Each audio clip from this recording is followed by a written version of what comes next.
আজ 3 আগস্ট 2024 শিয়ালদা থেকে সকাল 7:14 নামখানা লোকালে উঠে পড়লাম।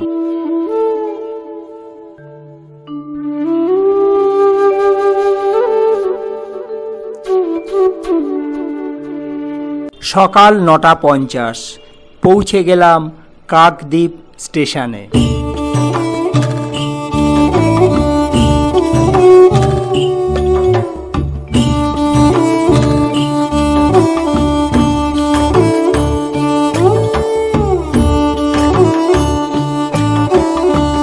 স্টেশনের কল থেকে খাবার জল ভরে নিলাম।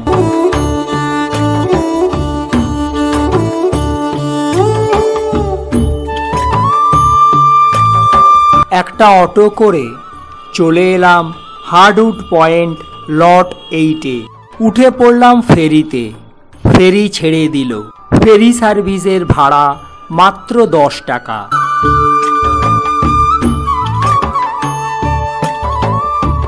এবার ট্যুরে আমরা দুজন, আমি আর তারক, মুড়িগঙ্গা নদীর উপর দিয়ে চলেছি। সময় নেবে প্রায় 30 মিনিট কচুবেড়িয়া পৌঁছাতে।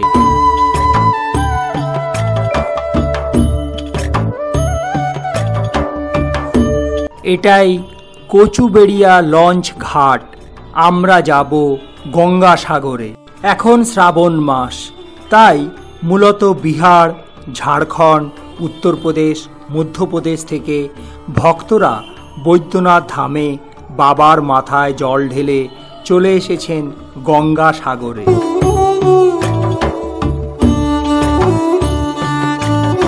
কচুবেড়িয়া থেকে একটা ম্যাজিক গাড়িতে উঠে পড়লাম। গন্তব্যস্থল 30 কিলোমিটার দূরে গঙ্গাসাগর। ভাড়া 40 টাকা।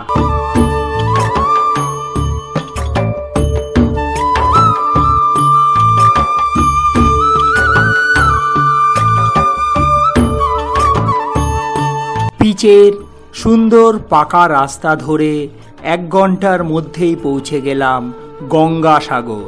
গঙ্গাসাগরের ভারত সেবাশ্রম সংঘ, যার ভিত্তিপ্রস্তর স্থাপন করেছিলেন ভারতবর্ষের তদানীন্তন প্রধানমন্ত্রী মাননীয় মোরারজি দেশাই মহাশয় 1979 সালে।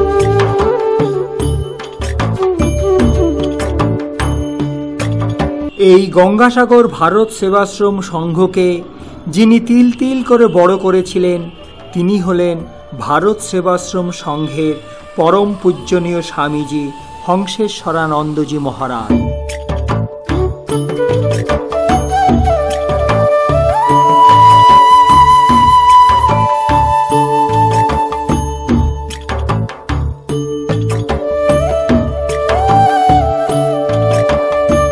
প্রবেশ করলাম মন্দিরের ভিতরে। সুসজ্জিত এই মন্দিরের সামনেই আছেন ভারত সেবাশ্রম সংঘের প্রতিষ্ঠাতা ও প্রাণ পুরুষ শ্রীমৎ স্বামী প্রণবানন্দজি মহারাজ।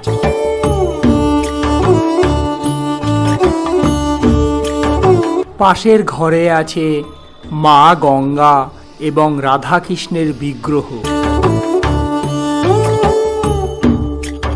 ডান দিকে আছে শিব মন্দির।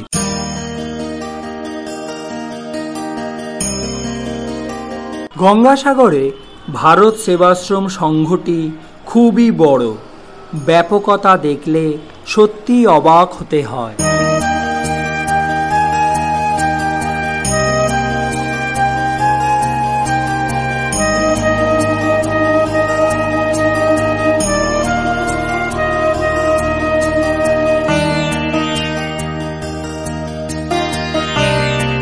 মন্দির, গাছগাছালি, চাষের জমি, যাত্রীনিবাস, চিকিৎসা বিভাগ, অ্যাম্বুলেন্স, বিশাল পুকুর, গরু, আরও কত কি। এইসব নিয়েই হলো গঙ্গাসাগর ভারত সেবাশ্রম সংঘ। মকর সংক্রান্তিতে গঙ্গাসাগরে পুণ্য স্নানের সময়ে ভারত সেবাশ্রম সংঘের অবদান এক কথায় অনস্বীকার্য। যাত্রীদের থাকা খাওয়ার জন্য সুব্যবস্থা আছে। Attach bath, non AC room ভাড়া 400 টাকা। আর এসি রুম ভাড়া 1000 টাকা। তাই যতবারই আমি গঙ্গাসাগর আসি আমি এই ভারত সেবাশ্রম সংঘতেই থাকি। এই বিশাল কর্মকাণ্ড যিনি সামলাচ্ছেন তিনি হলেন জিতাত্মা নন্দজি মহারাজ, আমাদের কাছে যিনি নিমাই মহারাজ নামে পরিচিত।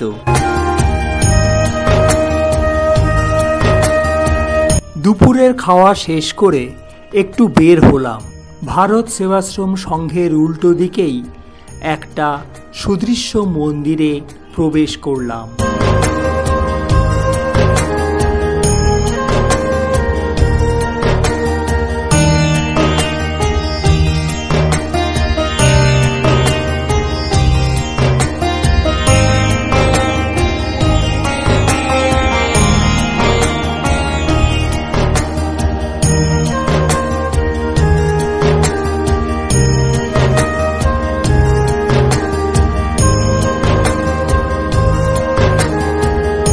পায়ে হেঁটে চলে এলাম সনাতন ব্রহ্মচর্য সেবাশ্রম সংঘে।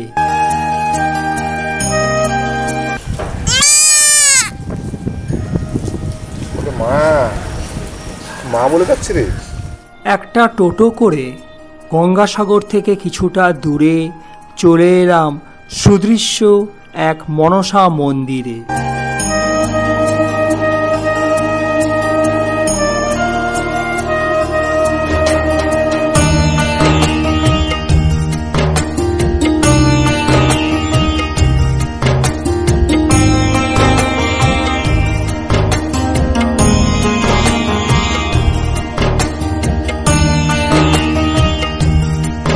সুন্দর এই প্রকৃতির মধ্যে এই মন্দিরের অবস্থান।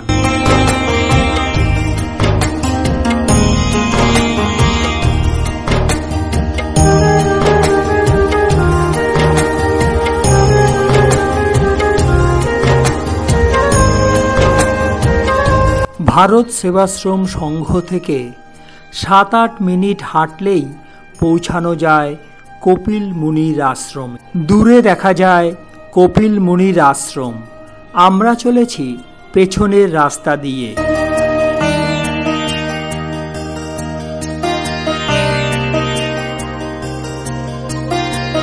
গঙ্গাসাগর ট্যুরিস্ট লজ অতিক্রম করে গঙ্গাসাগর স্নানের ঘাটের দিকে চলেছি। কপিল মুনির আশ্রমের সম্মুখে যে মূল ঘাটটি ছিল এখন সেখানে স্নান করতে দেয় না।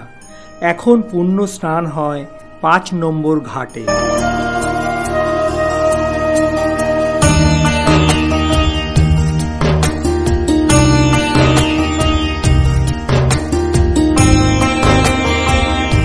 পৌঁছে গেলাম স্নান করবার জায়গা 5 নম্বর ঘাটে।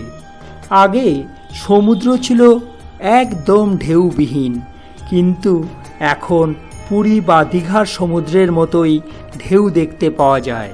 এটা বিশ্বাস করা হয় যে এখানে ডুব দিলে পার্থিব পাপ ধুয়ে যায় এবং ভক্তদের মোক্ষ অর্জনে সহায়তা করে। তাই আমিও নেমে গেলাম গঙ্গাসাগরে ডুব দিতে।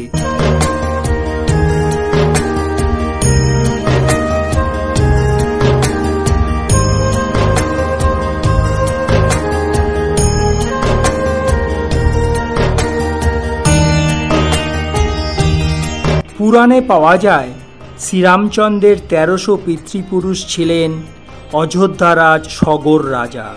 তিনি 100তম অশ্বমেধ যজ্ঞের প্রস্তুতি নিয়েছিলেন। এই খবর পেয়ে দেবরাজ ইন্দ্র ঈর্ষান্বিত হয়েছিলেন, কারণ একমাত্র তিনিই ছিলেন 100 অশ্বমেধ যজ্ঞ করার অধিকারী। তাই দেবরাজ ইন্দ্র সগর রাজার যজ্ঞের ঘোড়া কপিল মুনির আশ্রমে বেঁধে রেখে আসেন। এদিকে ঘোড়া না পেয়ে সগর রাজা তার 60,000 সন্তানকে ওই ঘোড়া খুঁজতে আদেশ দেন। তারা ঘোড়াকে কপিল মুনির আশ্রমে দেখে কপিল মুনিকে কটূক্তি করেছিলেন। ধ্যান বিঘ্নিত হবার ফলে কপিল মুনি অভিশাপ দিয়ে সগর রাজার 60,000 সন্তানকে ভস্মীভূত করে নরকে প্রেরণ করেছিলেন। পরে ভগীরথ স্বর্গ থেকে পার্বতীরূপী মা গঙ্গাকে মর্তে আগমন করার ফলে 60,000 সন্তান আবার পুনর্জীবন লাভ করে। আর এই গঙ্গাসাগরেই ছিল কপিল মুনির সেই আশ্রম। 1960 সালের এক বিধ্বংসী ঝড়ে পুরাতন কপিল মুনির মন্দির সমুদ্রগর্ভে চলে যায়। তৈরি হলো বর্তমান এই মন্দির। প্রবেশ করলাম কপিল মুনির আশ্রমের মধ্যে। আছে শিব পার্বতীর মূর্তি, মাঝখানে আছে কপিল মুনি, ডান দিকে আছে সগর রাজা, আর বাদিকে আছেন মা গঙ্গা।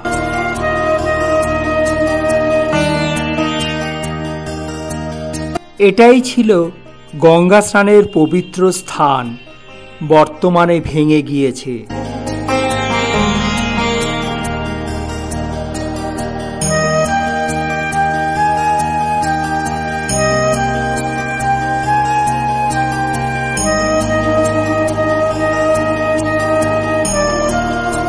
সন্ধ্যা হয়ে আসছে।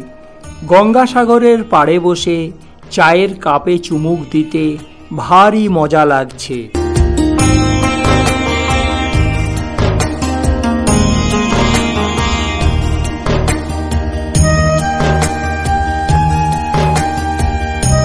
চলে এলাম গঙ্গাসাগরের কপিলমুনি মন্দিরের কাছে। প্রণাম সেরে চললাম রাত্রি যাপনের উদ্দেশ্যে ভারত সেবাশ্রম সংঘে। আজ এখানেই থাক, আগামীকাল যাব মনসা দ্বীপের রামকৃষ্ণ মিশনে।